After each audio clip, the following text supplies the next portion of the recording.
राजेश भाई आ रहे हैं। आगे आगे आगे आगे।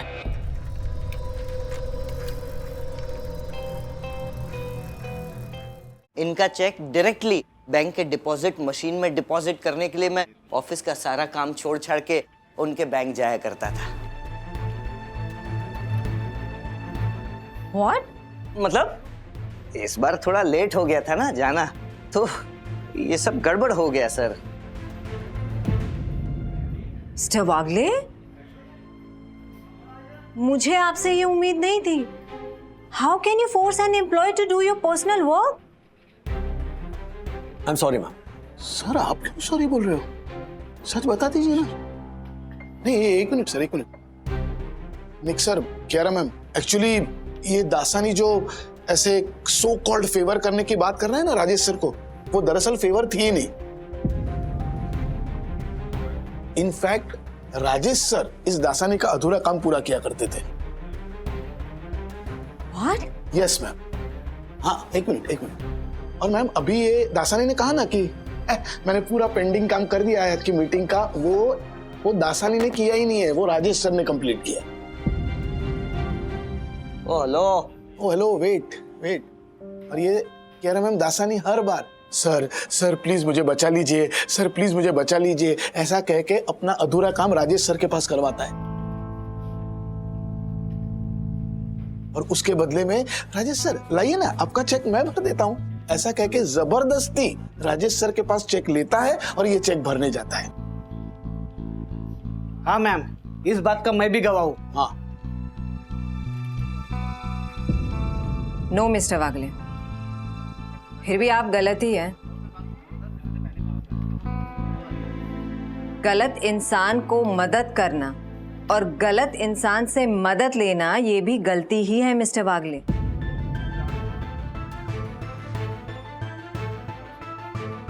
मैं समझ गया था मैम, इसलिए मैं चुप रहा,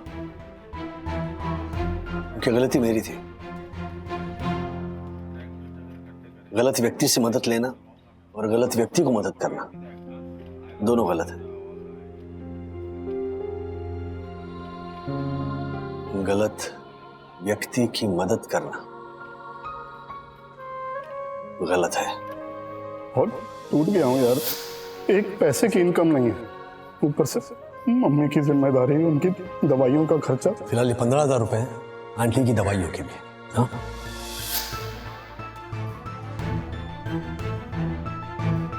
अगर अभी 50,000 मिल जाते ना तो मैं एक कम डिपॉजिट वाली छोटी दुकान उठा लेता। ले 25,000 मैंने ट्रांसफर किए तुम्हारे अकाउंट में, फिलहाल इतने रख और पैसों का इंतजाम करता हूँ। राजेश सर मुझे पक्का यकीन है ये दासानी ने जानबूझकर आपका चेक गुम कर दिया है। हाँ सर, क्योंकि उसको आपसे जो काम करवाना था वो आपने कर दिया। और एक बार जानबूझ के ऐसे चेक गुम कर दिया ना तो उसको पता है आप अगली बार उसको चेक डालने के लिए नहीं बोलेंगे। I know. पक्का शाना है सर। लेकिन मैं कुछ और ही सोच रहा हूँ, शायद किस्मत ने जानबूझकर ये दासानी का खेल मेरे साथ खेला है, ताकि आइंदा किसी भी गलत आदमी की मैं गलती से भी मदद ना कर सकूं।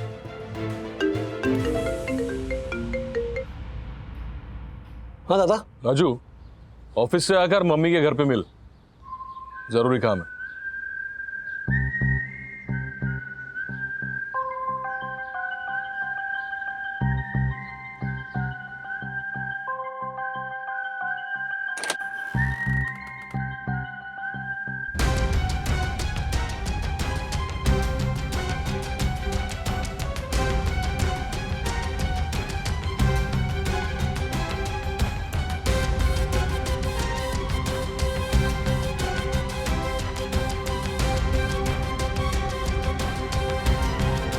क्या हुआ दादा?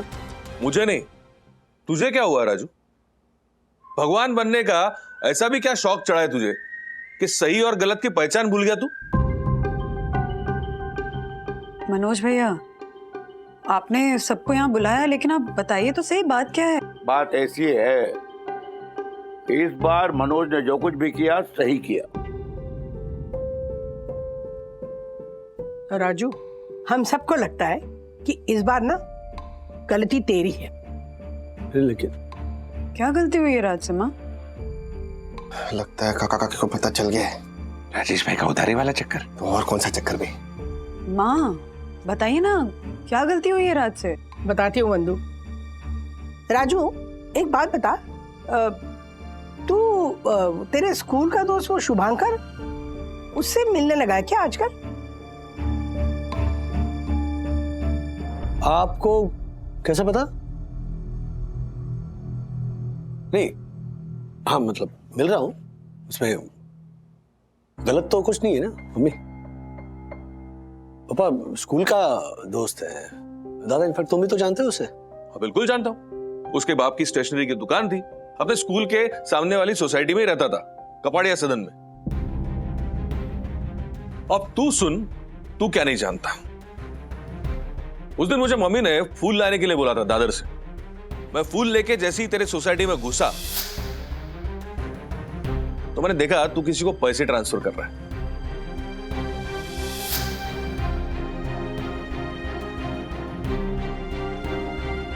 उस वक्त मैं पहचान नहीं पाया कि वो शुभांकर है, लेकिन मुझे यह जरूर लगा कि दाल में कुछ काला है। बाद में मेरे को याद आया कि वो तो साला शुभांकर था। उसके अगले ही दिन मैं एक जुए के क्लब में था, तो मैंने उसे अंदर आते हुए देखा। उसने मुझे नहीं पहचाना, लेकिन मैं पहचान गया। उसके साथ उसका एक दोस्त रहता है मिश्रा। उसको मैंने खोपचे में लिया और फूल दिया तो तोते जैसा बोलने लगा। उसने बताया कि शुभांकर के पास में जो पैसे आए हुए वो उसने उसके किसी दोस्त को उल्लू बनाकर लिए, और उसी दोस्त को और 50,000 रुपए का चूना लगाने के प्लान में है ये शुभांकर। राजेश यार, तेरे लिए 50,000 मैनेज करना इतना मुश्किल नहीं है यार, लेकिन मेरे लिए ना ये मेरी नई जिंदगी है यार। प्लीज यार, कैसे भी करके ये 50,000 मैनेज करवा दे यार, प्लीज। और ये शुभांकर का दोस्त कौन है? वो है मेरा छोटा भाई, आपका आदर्श पति, आप लोगों का आदर्श बेटा, और तुम दोनों का दोस्त राजेश वागले।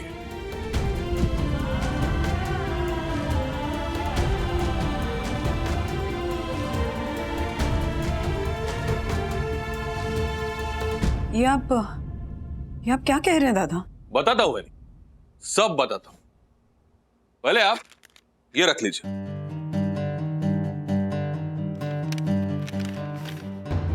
ये 40,000 रुपए जो आपके दानवीर पति ने उस शुभांकर को दान में दे दिए।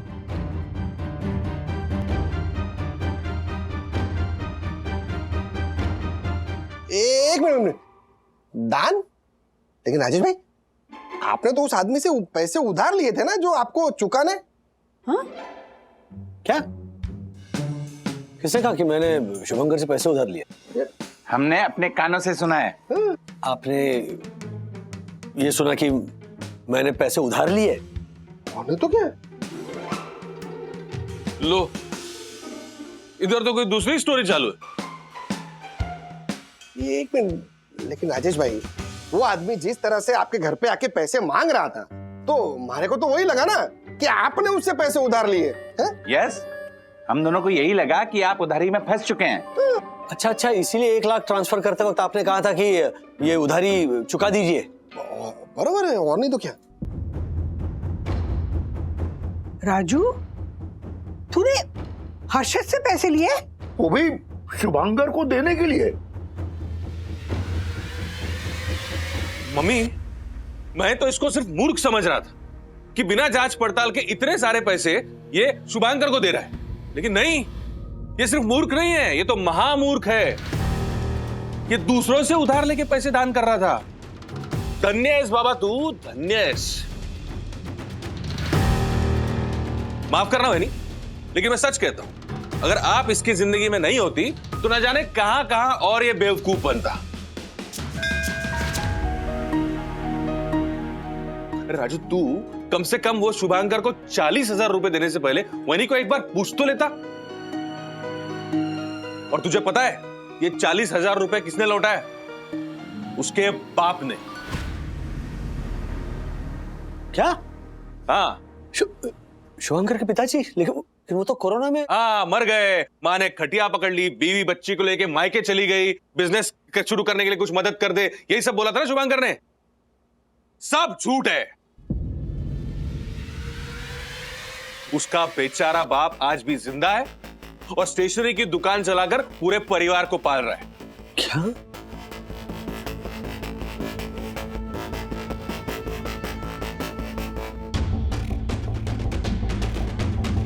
मुझ पे भरोसा नहीं है ना तुझको?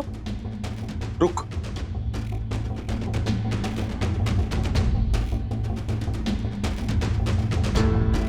गड़ा, अंदर लेके आओ उसको। चल अंदर चल।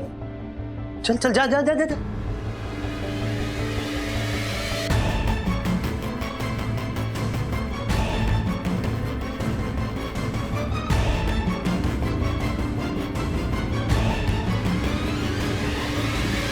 कोरोना के समय इसे घर पे बैठ के ऑनलाइन जुआ खेलने की लत लग गई थी। धीरे धीरे कुछ ऐसे दोस्त भी मिल गए कि क्लब में जाके 3 पत्ती खेलने लग गया। शराब की भी आदत लग गई और एक टाइम पे इतने पैसे हार गया कि उधार ले लेके जुआ खेलने लगा। इसका बाप आज तक वो उधारी चुका रहा है। और ये उसी बाप को बाप मर गया, मां बीमार है, बीवी बच्चे को लेके चली गई, ये सब बोल बोल के लोगों से अभी भी पैसे ऐंठ रहा है। शुभंकर, दादा सच कह रहा है? अरे ये क्या बोलेगा, जाके सुन इसके बाप से। वो बेचारे अंकल आंटी, इसके बीवी और बच्ची, ये सब आज भी उसी कपाड़िया सदन में रह रहे हैं। हाँ, 2 में से 1 फ्लैट बेचना पड़ा है, लेकिन आज भी दुकान है। इसका बाप और बीवी दुकान संभालते और इसकी मां बच्ची को संभालती है। भगवान की दया से आज भी सब लोग अच्छी तरीके से जी रहे, लेकिन इसके बाप ने इसको घर से निकाल दिया क्योंकि ये अपनी आदतों से बाज नहीं आता। आज भी लोगों से पैसे उधार लेता है और शराब और जुए में उड़ा देता है।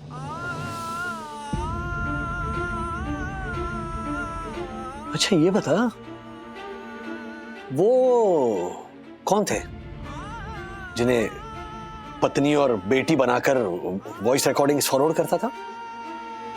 वो चाय की टपरी पे एक भिखारन आती है, उसको 20-25 रुपए देके उससे रिकॉर्ड करवा लेता था ये। हाँ तो जो कब तक और कितने लोगों के साथ तुम ये करोगे? भूल गए कौन से घर से हो तुम? और ये सब?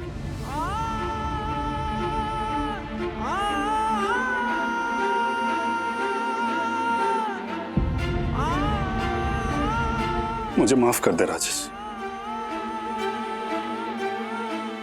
सॉरी यार, मैंने पापा को बोल के तेरे पैसे दिलवा दिए। आज के बाद फिर कभी नहीं मिलूंगा तुझे। सॉरी।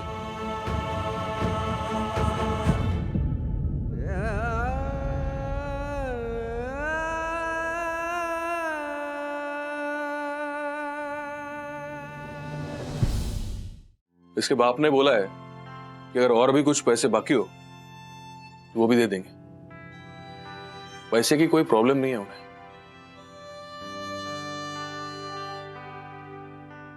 तू चिंता मत कर। बस इसके बाप ने उसको घर से निकाल दिया है ताकि दर दर की ठोकरें खाए तो इसके कुछ समझ में आए।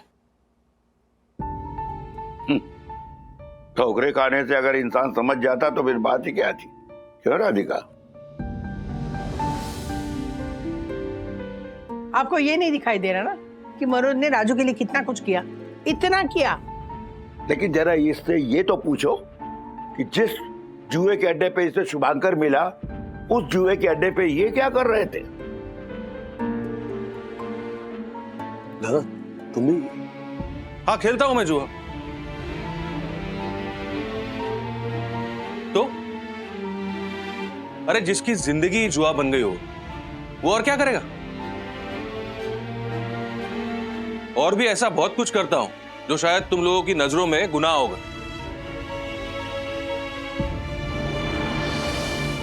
लेकिन मेरे लिए वो जीने का तरीका है।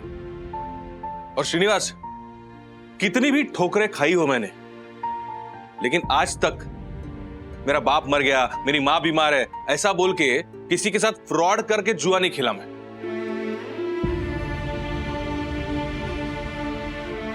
मेरी जिंदगी के इस जुए में दांव पे ना हमेशा मैं लगा हूं। बहुत हारा हूं, बहुत। लेकिन एक दिन जीत के दिखाऊंगा। उस दिन का इंतजार करूंगा बेटा, मैं इंतजार करूंगा। आज इतनी बड़ी बात हो गई, एक बार कोशिश तो करते मुझे बताने की। मैं तुम्हें सब बाद में बताता हूँ बंधु। अर्षद भाई, मेरे सैलरी का चेक आ गया है, वो क्रेडिट होते ही आपके 1 लाख रुपए लौटा दूंगा मैं। और दादा, तुम अपनी जिंदगी के साथ जो कुछ भी कर रहे हो उसके लिए मैं तुम्हें आज कोई सलाह नहीं दूंगा, लेकिन मेरी जिंदगी के साथ कुछ बुरा भला ना हो जाए उसकी चिंता करने के लिए थैंक यू। राजू,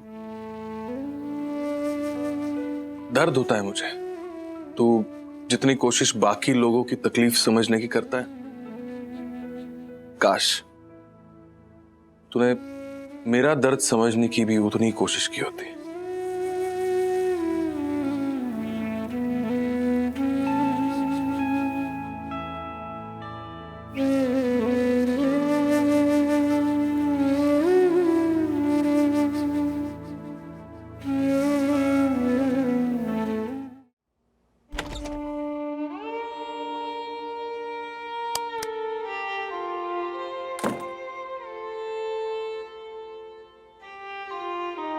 बंधु, उस दिन अथर्व ने उस भिखारी को 500 रुपए दिए, तो उस बात को लेकर तुमने अथर्व को डांटा था। मैं भी तुम्हें एक बात बता नहीं पाया था, और वो वही थी, शुभंकर को मैंने 15,000 रुपए दिए थे।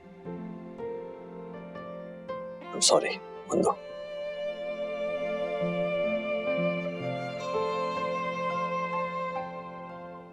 It's okay, but you know what, इस पूरे केस में मुझे अच्छी चीज क्या लगी? मुझे लगता था कि मनोज भैया के मन में ना तुम्हारे लिए सिर्फ नफरत है। मतलब तुम दोनों के बीच में जो भी प्यार का इक्वेशन है वो एक तरफा है, सिर्फ तुम्हारी तरफ से। बट अब मुझे रियलाइज हुआ कि मनोज भैया भी तुमसे प्यार करते हैं Raj. He cares for you. इसी प्यार के कारण ही तो मुझे विश्वास है कि एक ना एक दिन मनोज दादा को मैं सही रास्ते पर ला पाऊंगा। I don't know what right now। Shubhankar के बारे में सोच रहा हूं, उसके चैप्टर ने मुझे हिला के रख दिया है। यार कोई आदमी इतना झूठ कैसे बोल सकता है? मुझे अभी ऐसे हो रहा है ना कि जाकर उसे मिलूं, उसे समझाऊं। मतलब क्या समझाओगे? हाँ, भगवान बनने की कोशिश मत करो राज। उस दिन जो अथर्व को कहा था आज तुम्हें कह रही हूं, गलत लोगों को दान देना, कुपात्र को दान देना भी पाप है। ऐसे लोगों से दूर रहना होता है, ना कि जाकर उनको समझाना होता है। लेकिन मुझे मिलना है उससे एक बार। और है ना, मैं भगवान बनने की कोशिश नहीं कर रहा हूं बंधु, मैं उसे बचपन से जानता हूं, इसीलिए मैं उसे एक मौका देना चाहता। और उसे नहीं, इनफैक्ट मैं अपने आप को एक मौका देना चाहता। क्या? तो मुझे विश्वास है मैं कुछ ना कुछ जरूर कर सकता हूं। लोग चाहे जो भी कहे, उसकी दोस्ती का कर्ज है मुझ पर। क्या समझाओगे उसे? हाँ, क्या कह लोगे उससे? जो आदमी लाइफ के थपेड़े खाकर नहीं सुधरा, वो तुम्हारे ऐसे क्या कहने से सुधर जाएगा? है कुछ मेरे मन में, बस एक बार उसे मिलना चाहता हूं।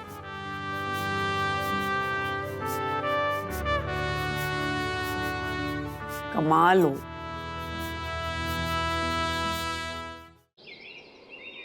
मंगेश, एक मैजिक मिक्स देना। तुम क्या खाओगे? भूख नहीं। 2 मैजिक मिक्स देना। Thanks for coming Shubhankar. क्यों शर्मिंदा कर रहा है दोस्त? वैसे मैं तो अब दोस्त कहलाने के लायक भी नहीं, लेकिन सच कहूं राजेश, मैं इतना बुरा भी नहीं हुआ। ये जो कुछ भी हुआ पिछले 3 साल में हुआ। कोरोना में घर बैठे मुझे मोबाइल पे ऑनलाइन गेम खेलने की आदत पड़ गई। पहले थोड़े थोड़े पैसे लगाकर खेलता था, 2-4 बार जीता भी, उसके बाद सिर्फ गवाया। बस एक बार जीतने के लालच में बार बार हारता गया हूं यार। क्या जीतना चाहता है तू? हाँ, क्या जीतना चाहता है? हारे हुए पैसे? उन पैसों को जीतने से ज्यादा जरूरी है वो प्यार, वो विश्वास वापस जीतना जो तू हार चुका है। जुए में हारे हुए पैसे तू जीतेगा या नहीं जीतेगा ये मुझे पता नहीं, लेकिन अगर तूने दिल से कोशिश की ना तो तू जिनसे प्यार करता है उन सारे रिश्तों को तू जरूर जीत पाएगा। नहीं राजेश, वो नफरत करते हैं मुझसे। नफरत वो इस शुभांकर से करते हैं, ये जो आज तू बन गया है। लेकिन मैं जानता हूं वो जो शुभांकर था ना, मेरे बचपन का दोस्त, उससे कोई नफरत नहीं कर सकता था। देख मैं तुम्हारे लिए क्या लाया हूं। इसमें क्या है? वही खोया हुआ शुभांकर जिसे सब ढूंढ रहे हैं।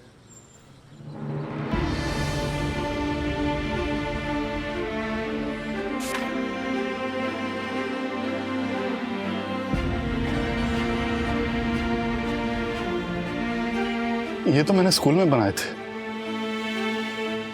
ये तेरे पास थे? हाँ, स्कूल की लाइफ की बहुत सारी यादें हैं मेरे पास, मैंने संभाल कर रखी है।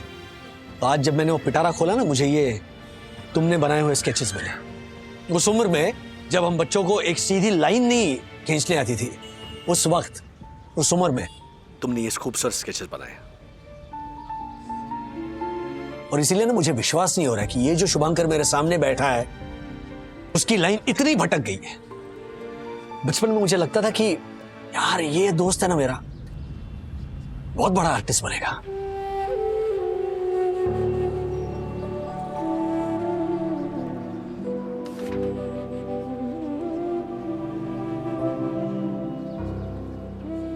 ये तो मेरी प्रिया है। पता है, ये मैंने तब बनाया था जब कॉफी हाउस में पहली बार उसे देखा था।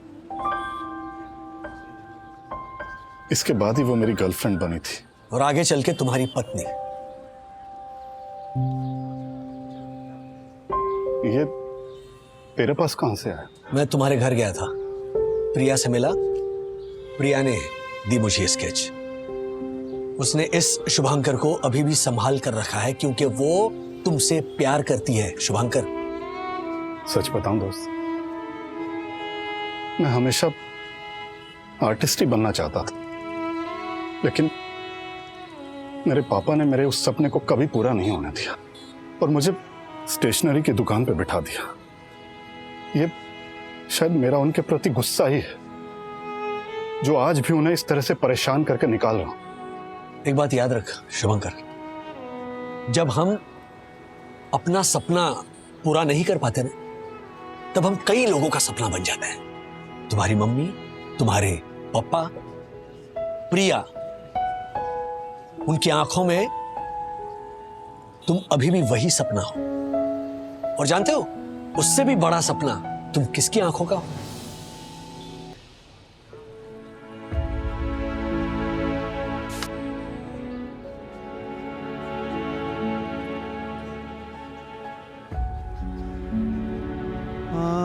ये तो मेरी मुन्नी,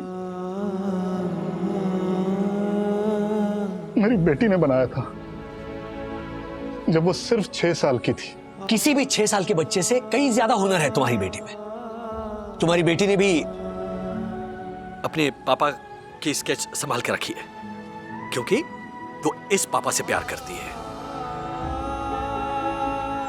लेकिन मुझे दुख इस बात का है शुभांकर कि शायद तुम्हारी बेटी भी आर्टिस्ट नहीं बन पाएगी। हाँ, क्योंकि प्रिया बता रही थी कि तुमने जो ये आदतें पाल रखी है, जो घर से तुम दूर रहते हो, उसकी वजह से मुन्नी ने स्केचिंग करना छोड़ दिया है।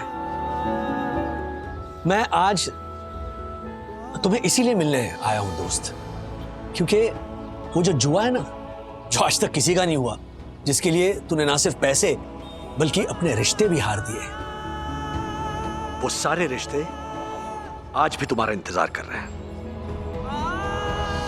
उन सबकी आंखों में अपने उस शुभंकर के घर वापसी का सपना है। तो अपने एक टूटे हुए सपने के लिए तुम इतने सारे सपने तोड़ दोगे?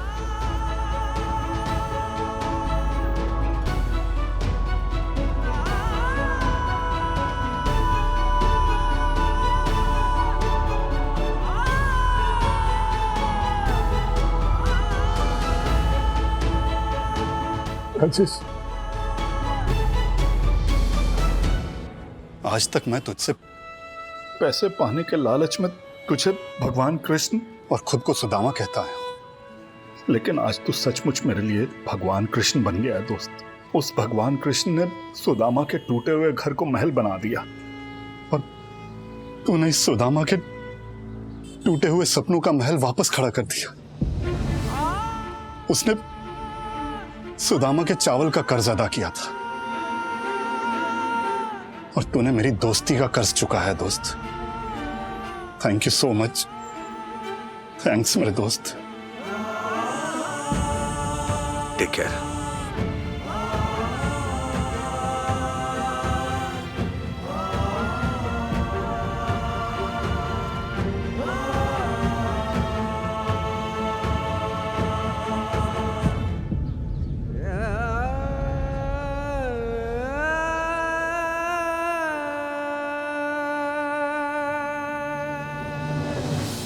सॉरी साहब, मैं आप लोगों की बातें सुन रहा था।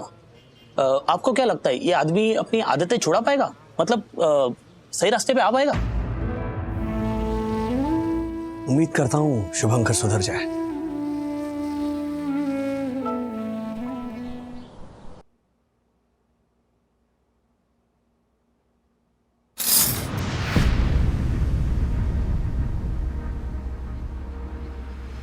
किचन में कौन है?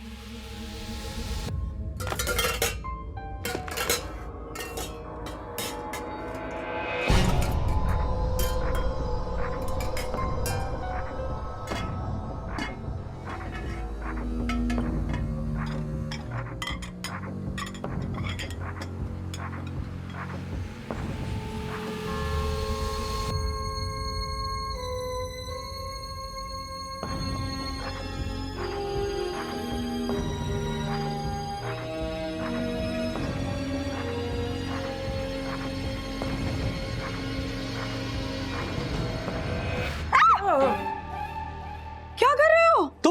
तुम अंदर थी ना? मैं यहाँ हूँ किचन में। तुम कैसे मुझे मारने जा रहे थे? नहीं, मुझे लगा चोर घुसा है। चोर घुसेगा तो कमरे में जाएगा ना चोरी करने के लिए। यहाँ किचन में क्या चाय पत्ती और चीनी के लिए आएगा? हाँ, सुबह का टाइम है, उसे चाय पीने की ऐसे इच्छा हुई होगी, बोले कि चाय पीता हूँ, बाद में मैं चोरी। I'm sorry, वो नींद में पता नहीं, मैंने ठीक से देखा नहीं था। लेकिन तुम क्या कर रही हो किचन में? ये क्या है सब? ये टूट गया गिर के। अथर्व के लिए वो नाश्ता बनाने के लिए उठी थी। है? इतनी जल्दी? 8:30 बजे निकलेगा ना स्कूल के लिए। अथर्व जी सुबह 5:30 बजे स्कूल चले भी गए। राज, क्यों? अरे पूछा मैंने तो, कहा कि स्पोर्ट्स प्रैक्टिस के लिए जाना है। शायद धूप इतनी ज्यादा हो रही है इसलिए उसको जल्दी बुलाया होगा प्रैक्टिस करने के लिए। वो कब से जा रही है? कुछ दिन हो गए। तो ये विद्युत और किट्टू भी जा रहे हैं स्पोर्ट्स प्रैक्टिस के लिए? पता नहीं, ये तो ज्योति भाभी यामिनी भाभी से पूछना पड़ेगा। तो पूछो बंधु, ये क्या बात हुई? 8:30 बजे निकलने वाला बच्चा 5:30 बजे जा रहा है। पिछले कुछ दिनों से विद्युत भी सुबह सुबह 5 बजे स्कूल के लिए निकल जा रहे हैं, और किट्टू भी।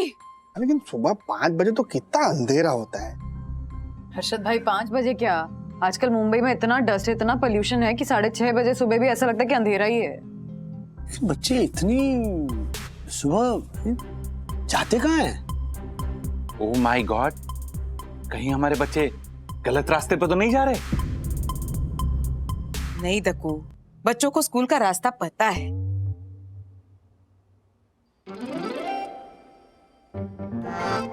अरे मुझे चिंता हो रही है बहुत।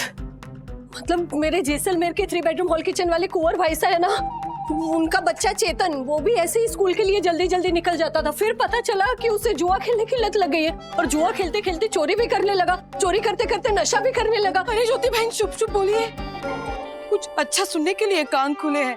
हमारे बच्चे दूध के धुले हैं, हमारे बच्चे दूध के धुले हैं, हमारे बच्चे दूध के धुले हैं। एक मिनट, वो दूध के धुले है या नहीं ये पता लगाना पड़ेगा हमें। आने दो चालर विद्युत को, 2 लाफा लगाकर पूछूंगा किधर जाता है वो सुबह सुबह। ओह हर्षद भाई तो 100% झूठ ही बोलेंगे, फोर्सफुली नहीं, टैक्टफुली हैंडल करनी है सिचुएशन। बच्चे देर से घर आते ये तो पता है, लेकिन सुबह जल्दी स्कूल जाते ये पहली बार सुना है। हाँ, अब सच पता लगाना है तो पूछना नहीं, खोजना होगा। मतलब हमें बच्चों की जासूसी करनी होगी।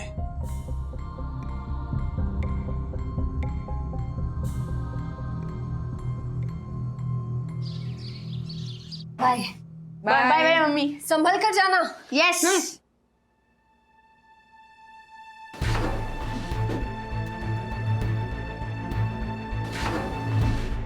वंदना भाभी फोन लगाई। हेलो,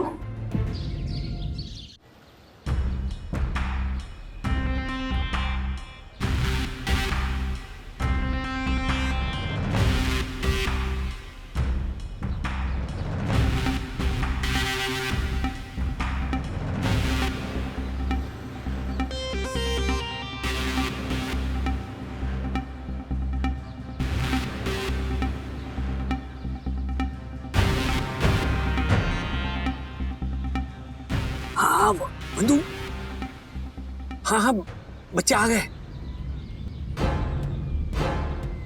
अरे उनका हुलिया देखोगी ना तो तुम दंग रह जाओगी। अच्छा सुनो मैं वो निकल रहे हैं, मैं थोड़ी देर में फोन करता हूँ। Bye bye bye bye. हाँ अच्छा चलिए। अरे राजेश भाई, ये मास्क से पीछे सिलेंडर, ऐसे कपड़े पहन के बच्चे लोग क्या करने जा रहे हैं? हाँ राजेश भाई, ये बच्चे स्कूल का बहाना बनाकर आके जा कहाँ रहे हैं? अरे मुझे क्या पता, मैं खुद हैरान हूँ उन्हें इस होलिये में देखकर। अच्छा वो कहाँ जा रही है पता करने के लिए उनका पीछा करना पड़ेगा ना दक्कू भाई। हाँ। और उसके लिए गाड़ी स्टार्ट करनी होगी हर्षद भाई। हाँ? अरे गाड़ी स्टार्ट कीजिए, गए वो। चल जल्दी सीट बेल्ट लगा।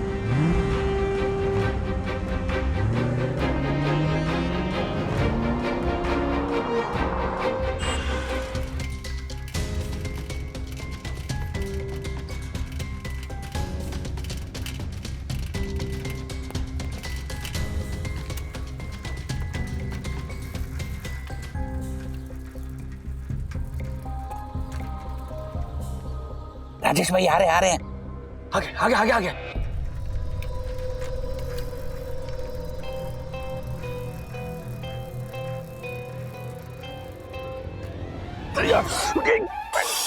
सॉरी।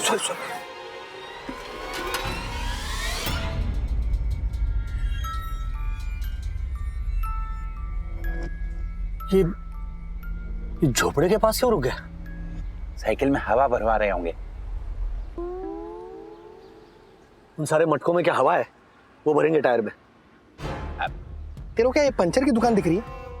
अबे खाने पीने की दुकान लग रही है।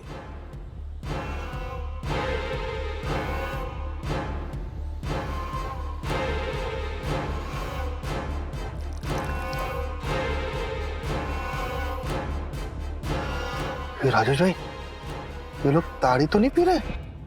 वो मैंने सुना है कि मुंबई में किधर सुबह सुबह है ना ताड़ी मिलती है। नहीं, ये ताड़ी थोड़ी है, वो ताड़ी तो सफेद रंग की होती है। ये तो गोल्डन रंग का पानी। हाँ? विस्की? ओ माय गॉड, ये क्या देखना पड़ रहा है? आज का यूथ किस और बढ़ रहा है? अरे वाह। अपनी सड़ेली शायरी बंद करना बे तू। ए पेंटर, मूंगो मत, तू तो चुप ही रहे। ये तेरी आदत लगी होगी तेरे विद्युत को, और तेरे विद्युत ने मेरी किट्टू को बिगाड़ दिया है। Oh my God. बे बिना सबूत के ना हमारे टाबर के बारे में कुछ बोलना मत। चुप हो जाओ अरशद भाई, मार के बता। चुप हो जाओ ना। ये आपस में झगड़ने का टाइम नहीं है। बच्चे क्या पी रहे वो जानना जरूरी है। चलो हर्षद भाई चलो। ओ दक्कू भाई चलो। चलो चलो चलो।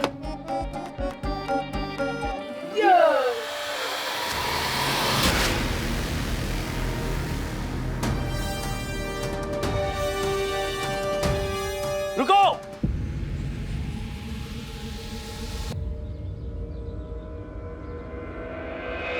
दादा अथर्वा छोड़ो। क्या ये? क्या ये? किट्टू बोलो क्या है ये?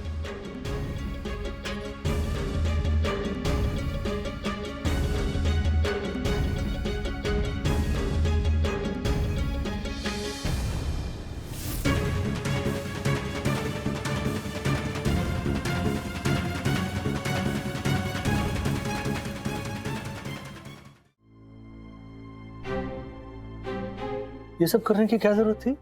एग्जैक्टली अगर तुम लोगों को इम्यूनिटी बढ़ाने के लिए देसी शहद का पानी ही पीना था तो इसमें छुपाने वाली कौन सी बात थी? मुझसे कह देते, मैं बना कर देती ना। बोलो क्यों किया ये सब? मुझे जवाब चाहिए विद्युत। अब भी क्या भी बोल। ये ऐसे अजीब से कपड़े पहन के आधी रात को चेहरा छुपा के क्यों जाते थे तुम लोग? हाँ जवाब दे मुझे। तुमने सुना किट्टू, मैं कुछ पूछ रहा हूँ, जवाब दो।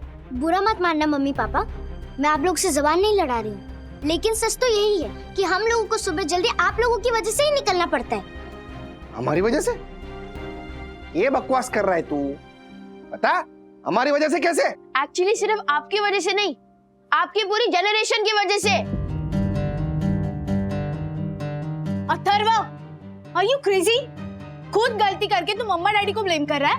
इनफैक्ट तू उनकी पूरी जनरेशन को ब्लेम कर रहा है। होल्ड ऑन सखी, होल्ड ऑन। हमारी वजह से कैसे? ये आप सोचिए डैडी। मैं सोचूं? ये मतलब ये कि आप दोनों एक बार गैस करके तो देखिए कि आपकी जनरेशन ने ऐसा क्या किया है जो हमारी जनरेशन के लिए श्राप बन गया है। श्राप? तुम्हारा दिमाग खराब हो गया क्या अथर्वा? कुछ भी बोले जा रहे हो। अथर्वा हमारा पेशेंस लेवल टेस्ट मत करो। सीधा जवाब दो। सीधा जवाब ही दे रहा हूँ मैं डैडी। सुबह 9 बजे के बाद मुंबई में ट्रैफिक इतना बढ़ जाता है कि हवा में सिर्फ पोल्यूशन ही रहती है। एंड हम ऑक्सीजन के लिए सांस लेते हैं, लेकिन हमारे लंग्स में सिर्फ कार्बन डाइऑक्साइड ही पहुंचता है।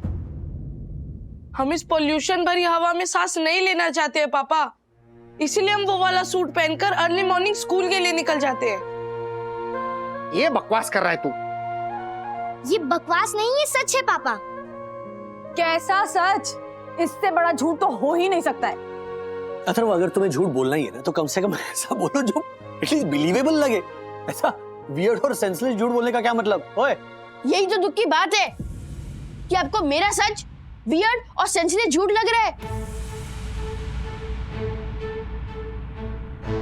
ओके ठीक है, अगर हम तुम्हारी इस अजीब सी एक्सक्यूज को मान ले कि एयर पोल्यूशन की वजह से तुम लोग सुबह जल्दी निकलते थे तो ठीक है, लेकिन इस सब के लिए हम कैसे जिम्मेदार हैं? ये वो ना करेक्ट क्वेश्चन। आप मुझे ये बताओ कि पिछले 30 सालों में आपकी जनरेशन ने हमारे इस प्रेशियस ओजोन लेयर की क्या हालत बनाई है? क्या हालत बनाई है?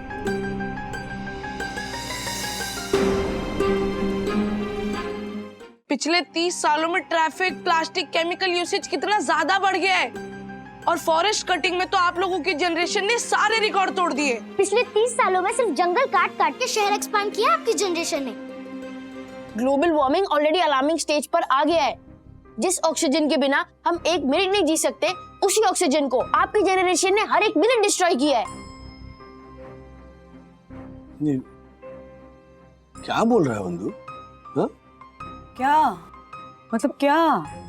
दिमाग खराब हो गया क्या तुम्हारा? हाँ, एयर पोल्यूशन ग्लोबल इशू है, तो उसके लिए तुम हमारी पूरी जनरेशन को कैसे ब्लेम कर सकते हो? हाँ, पर्यावरण का खराब होना, हवा का प्रदूषित होना, ये तो पूरी दुनिया की वजह से हो रहा है ना बेटा। इसमें अकेले हम कैसे जिम्मेदार हुए? मम्मी, दुनिया हम जैसे इंसानों से ही मिलकर बनी है। अगर हर कोई इसी तरह दुनिया की दुहाई देकर अपना पल्ला झाड़ लेगा तो ऑक्सीजन एनवायरनमेंट में नहीं, सिर्फ ऑक्सीजन सिलेंडर्स में मिलेगी।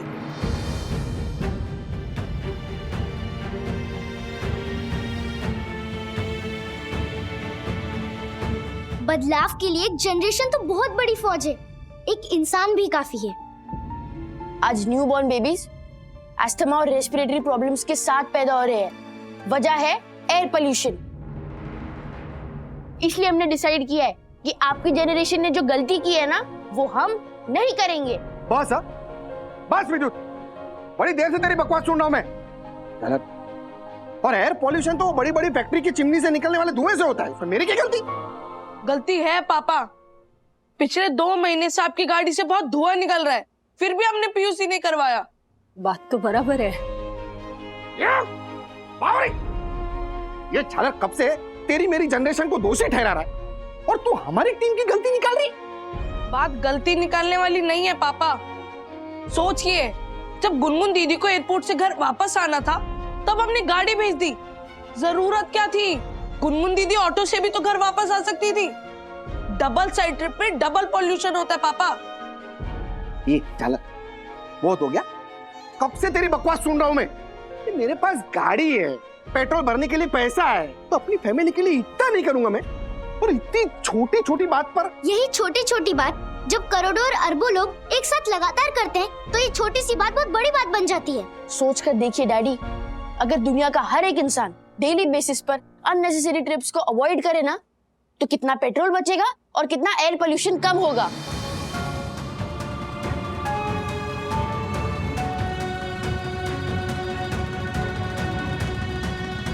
और पापा, पिछले महीने हमने गांव की जमीन पर फ्लैट बनवाने के लिए 40 पेड़ कटवा दिए थे। जो पेड़ हमें ऑक्सीजन देते हैं, हमने उन्हें ही कटवा दिया। ये तो अपनी बॉडीगार्ड्स को मारने वाली बात हो गई। ओह माय गॉड, इस तरह से तो हमने कभी सोचा ही नहीं था।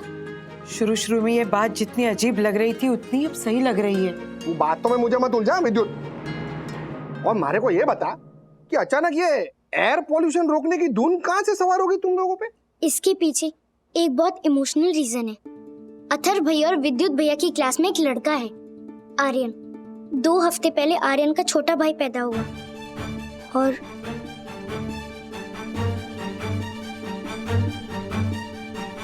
और क्या?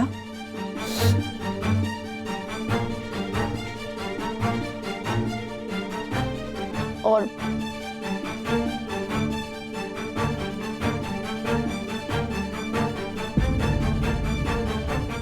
ऐसे और भी मजेदार वीडियो के लिए हमारे चैनल को लाइक, शेयर और सब्सक्राइब करें।